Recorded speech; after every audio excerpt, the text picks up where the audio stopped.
Welcome to the Pain-Free Athlete Podcast. I'm your host, Dana Jones. I am a certified personal trainer, and I'm here to help you achieve your fitness goals without pain. In each episode, I'll share tips and strategies that will help you stay safe and pain-free while you're working out. I'll also interview experts in the field of fitness and pain management. So if you're ready to learn how to stay active and pain-free, then subscribe to the Pain-Free Athlete Podcast today. Hi, everyone, and welcome to the Pain-Free Athlete Podcast. I'm your host, Dana Jones, and today I'm excited to welcome Eileen Borski. She is a licensed professional counselor, certified EMDR therapist, and neurofeedback provider who specializes in brain-based approaches to mental health and peak performance. As the founder of the Authentic Brain Solutions, Eileen works with athletes and high performers to optimize nervous system function, boost focus and recovery, and break through mental barriers. Welcome to the show. Yeah, thank you for welcoming me. I'm excited to be here and to talk about this because it's an important topic, and I've seen a lot of change in people in my time working, especially now that I've shifted to neuro counseling as opposed to traditional counseling. I love it.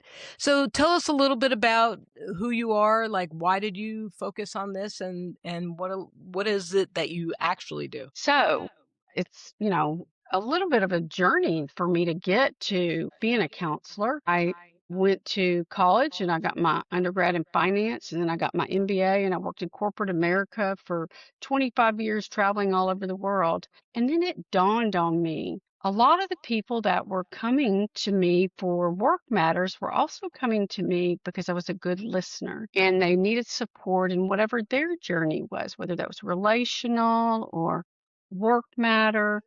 And so I started to listen more deeply to my heart.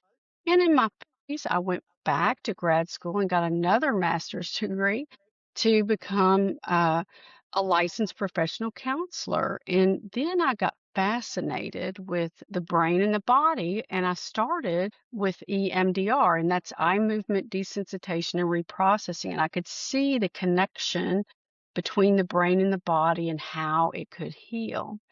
Well, then I took a leap further because my grandson is an athlete. He loves baseball, and he was having a little bit of struggle with focus, and he was having some anxiety, and he really was kind of young to engage in traditional talk therapy. And I said, well, to my daughter, let's look at neurofeedback. And so then we started researching it, and I thought, well, I'll just learn how to do neurofeedback because I'm licensed and I have the credentials. And it was a game changer for my grandson relative to his anxiety, his attention and focus, but also he became a better player because he was more present. And so at that time, I was a director of behavioral health at a hospital. I had a great job doing things, but I saw how much it helped him. And so I took the leap and I opened my own private practice. And I love it. And I've just continued to marry neuroscience, the body, and the brain in order to help people with their performance overall, whether that's their performance in their relationships, whether that's their own internal conversations with themselves, or, on the ball field or in the corporate setting or wherever, because it's our nervous system that's driving when we're successful at whatever it is we're trying to achieve. Yeah, so I just did that. And so now when I describe myself, I say I'm a listener, I'm a creative, and I'm a healing guide. And so I take all those things of all my years of understanding people in the corporate world, because there's a variety of people in these huge corporations, and then my clinical experience as a counselor, and then my love of people and trying to find a unique solution that works over and over again. And so that's the creative part. What combination of these things could I best use to help the people that come to my office? I love that, jack of all trades. Yes, I do wear many hats all the time. Yes, yes. Well, I even do that with my own training, because how I approach you, somebody else may have the same exact issue, but their brain works differently. So I'm going to have to use different wording. I'm going to have to use a different technique.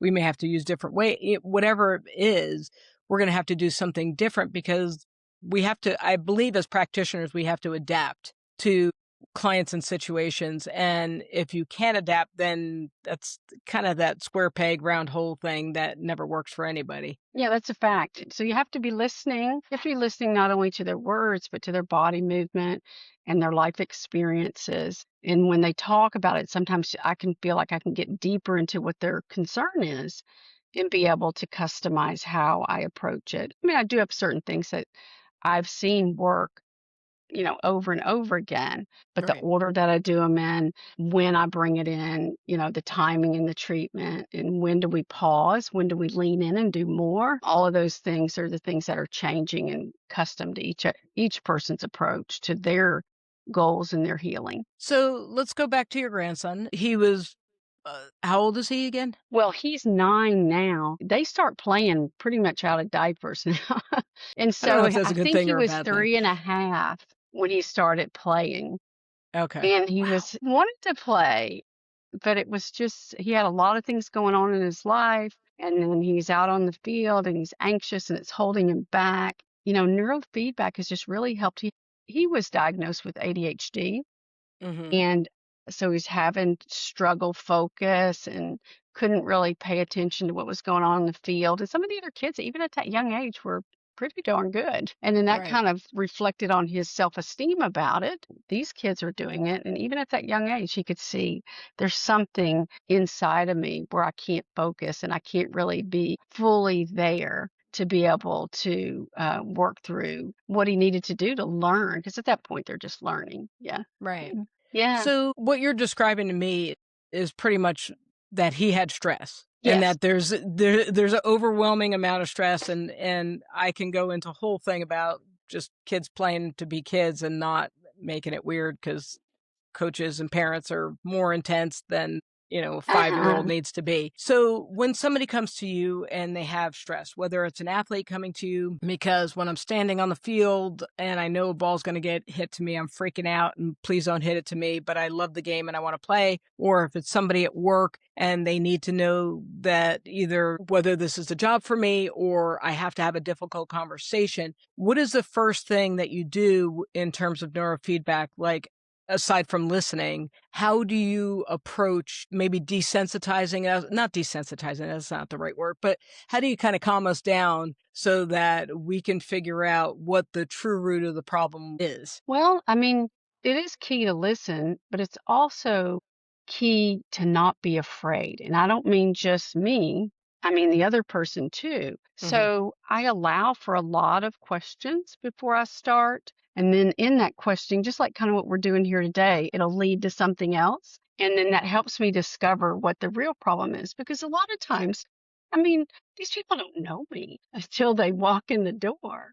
And then we're talking about all these deep things. And so, having a conversation just about their life and the people in their lives and the things that they struggle with.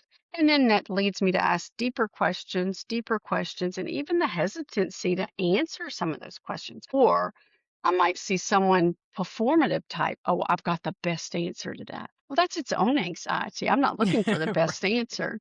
I'm looking for the answer that works for you. And so when I can, on the underlying the question is the behaviors.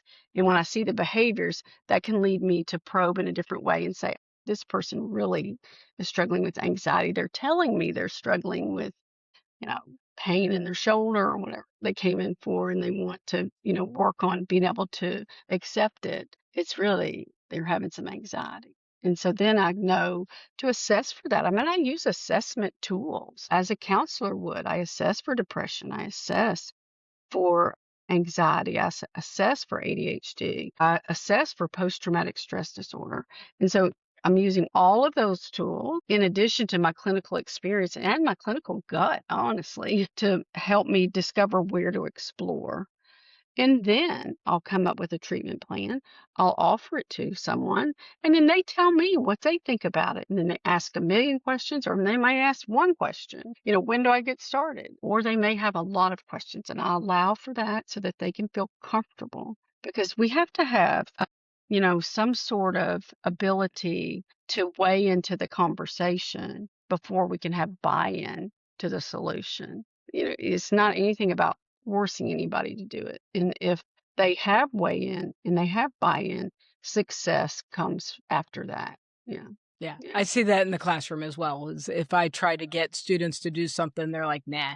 But if it's something that they'll find valuable in their future, or even if it's the immediate future, they're gonna do it because that's their choice. And choices, Yes. as humans, we need choices. And I think as athletes, sometimes we feel like we don't have choices. And I don't know if every athlete is empowered. And that's a big struggle because some may have obligations because of family stuff. Like, my dad was a football player, so I have to be a football player, and all my brothers are too. And, Mhm. something to that extent. Or it could be that I think what I'm seeing a lot of is I need to perform well because I have to go to college and I need a Yes. scholarship. And now with NIL money and all those types of pressures, I don't know if anybody is under the amount of pressure that these kids are on right now, especially athletes, just because of if I hit for $11 million because I go to Stanford or whatever, I mean, one, that pays for my education, so I don't have to worry about that. So that takes a big burden off my family. And then the other piece is that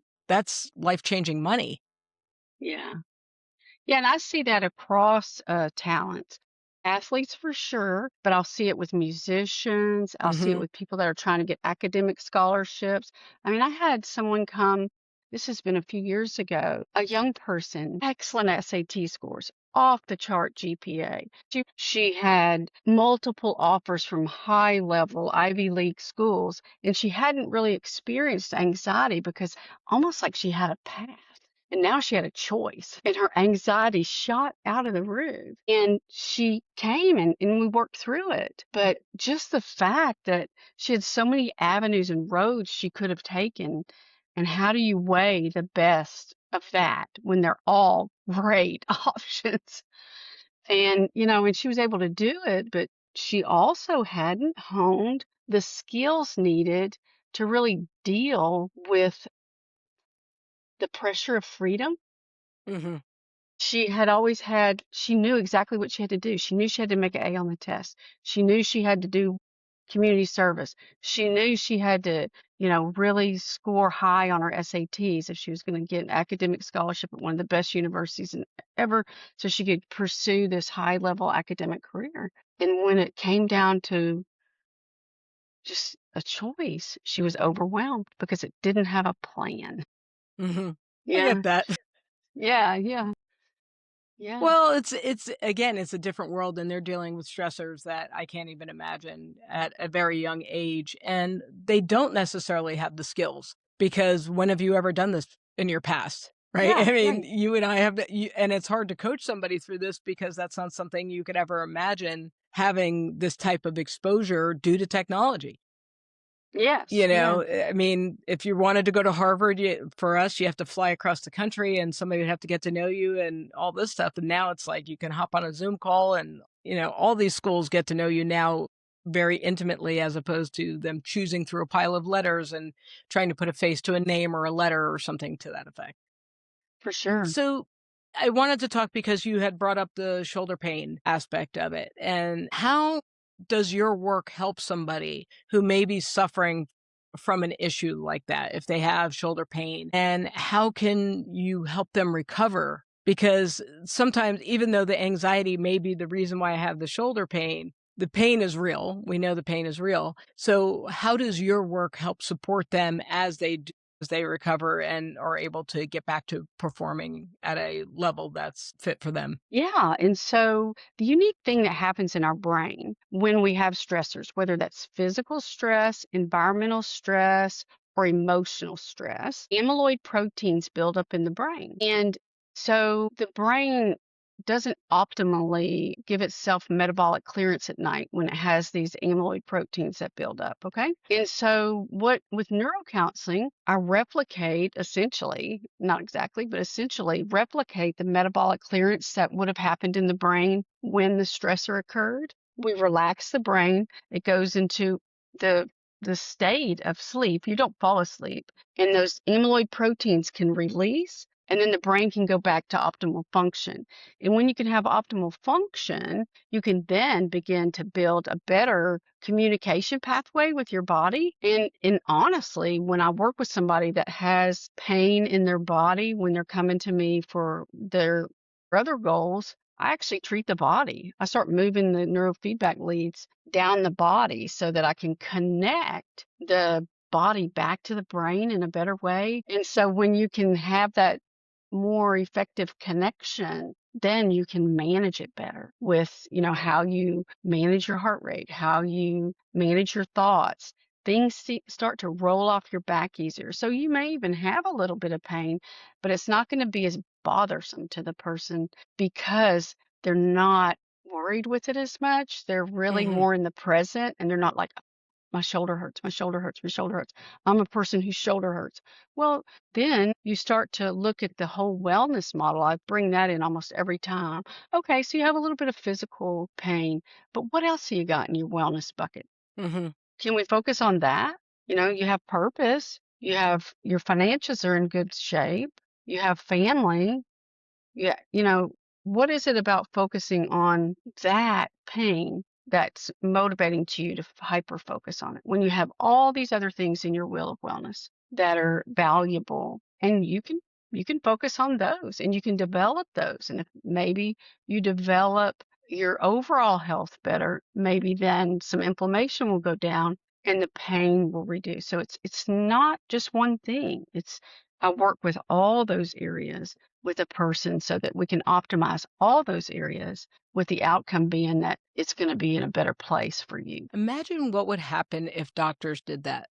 If Yeah. that was your intake form, Yeah. like, Yeah. "Please fill this out before you come and see me for your knee injury," or whatever it may be. Yeah. Because in all my years of dealing with my stuff and going to all the doctors, no one ever asked deep questions. And I'm not talking about super deep, like personal, I don't want to share questions, Yeah. just like the second question. So, for instance, I don't drink soda. And no one ever said, for my migraines, they said, "Well, what do you drink?" And I said, "No, I don't drink soda. I don't drink alcohol, whatever. I drink water." And then they're like, "Okay, do you do this?" They never asked me how much water I drank. Something so simple, because I could tell you I was dehydrated. And there was a lot of other stuff that went along with that dehydration. There was some nervousness about, like, are there bathrooms available? Because I'm a teacher. So, you got to be careful about your intake. Those are all the other factors that contribute and are stressors that contribute to the situation, but they didn't even go deep in that. And if they used your stuff and Mhm. actually started asking questions, then they would have found out other things that were going on, and then maybe they'd say, "Oh, well, it makes sense that your head hurts during this period of Exactly. time or this because of the fact that you're worried about money, you're worried about kids, you're worried about whatever it may be." Yeah, yeah. And I mean, then you're also building a better therapeutic alliance. And so people will do better if they feel heard. And Always. if you aren't heard because they're not asking and they just want to have 15 minutes with you, then the outcome's not going to be optimal.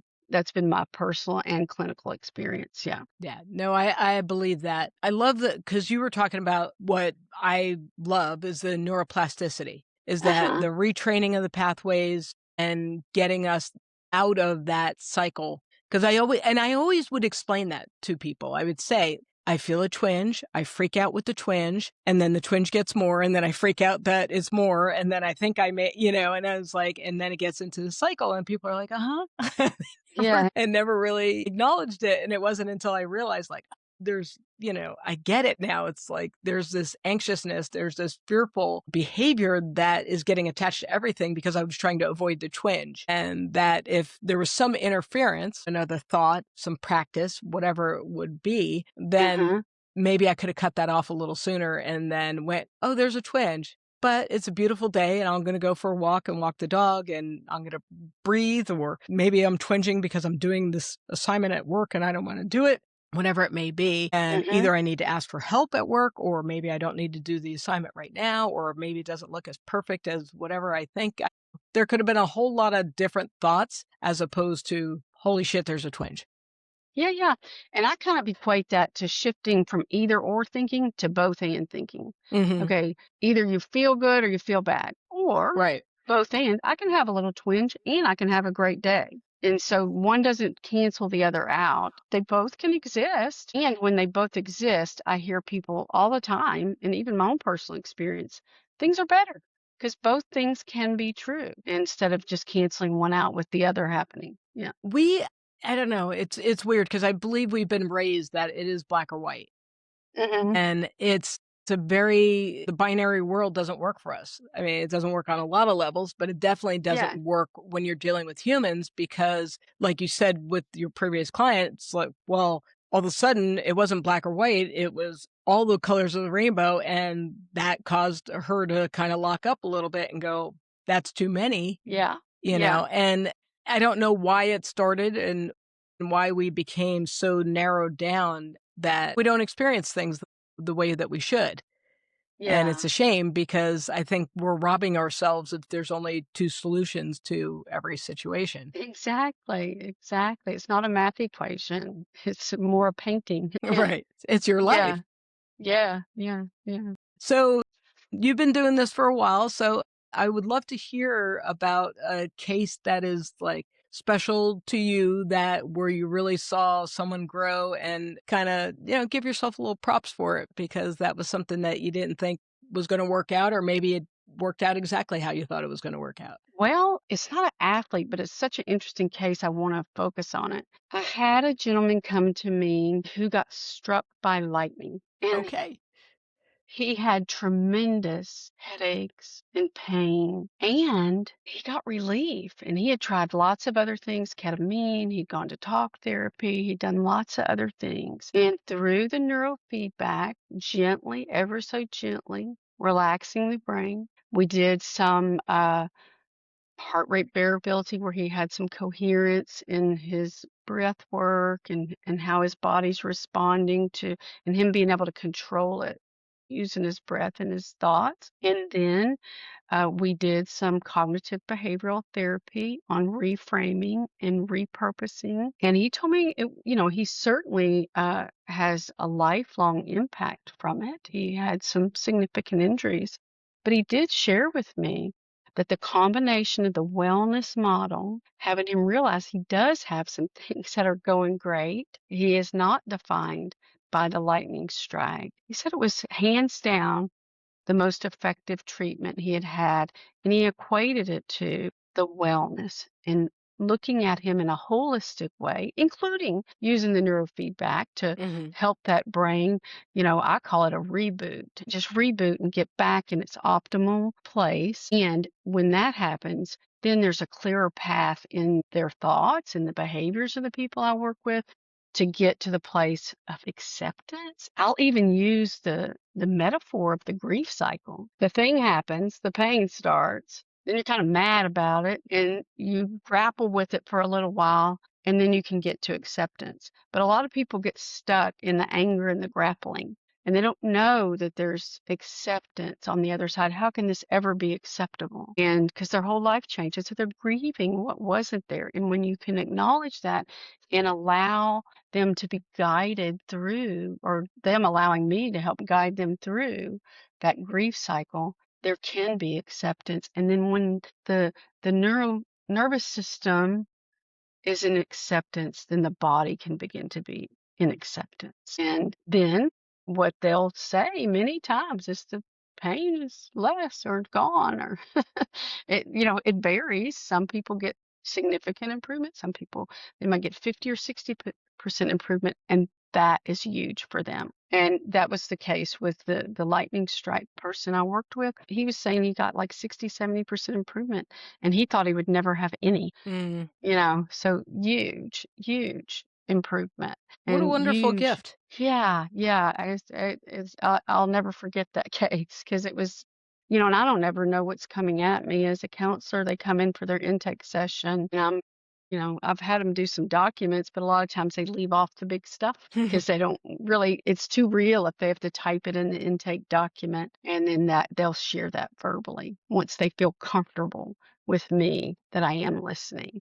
That's awesome. But I mean, how beautiful for him to get that support through what a crazy experience and to be able to live his life the way he wants to. Yeah, and I'll also have a story of a young golfer trying to get in the PGA. He didn't have so much pain, but he had a lot of anxiety, and he was good skill-wise, but he just couldn't get over the hump, because he would be way too in his head when he was out there playing the game. And he came to me for a series of neurofeedback, probably over a 6-month period. And now he's getting a good deal in college. I love But it. it was just getting rid of that anxiety, getting out of his head and being in the moment, not worried about the shot, doing the shot, you know? Mm, And he had great success and ever grateful. And I like my little kiddos the best though. And one of them could hardly write and had a lot of behavioral problems and focus problems and attention problems. And I was also working with some other family members. And so he was over there waiting and he got a piece of paper and he could just barely write. But he wrote, "Thank you," and drew little hearts and gave it to me. He said, "I did not know my brain could be so happy." So that's what motivates me to continue to grow in my knowledge of the brain and body connection and neuroplasticity and how we really have a lot more control over what's going on in there. It doesn't get delivered by FedEx. It comes from within. And when we can recognize that and begin to develop the tools to best place ourselves for healing, for performance, to optimize our worldly life experience, it really gets good. that's awesome.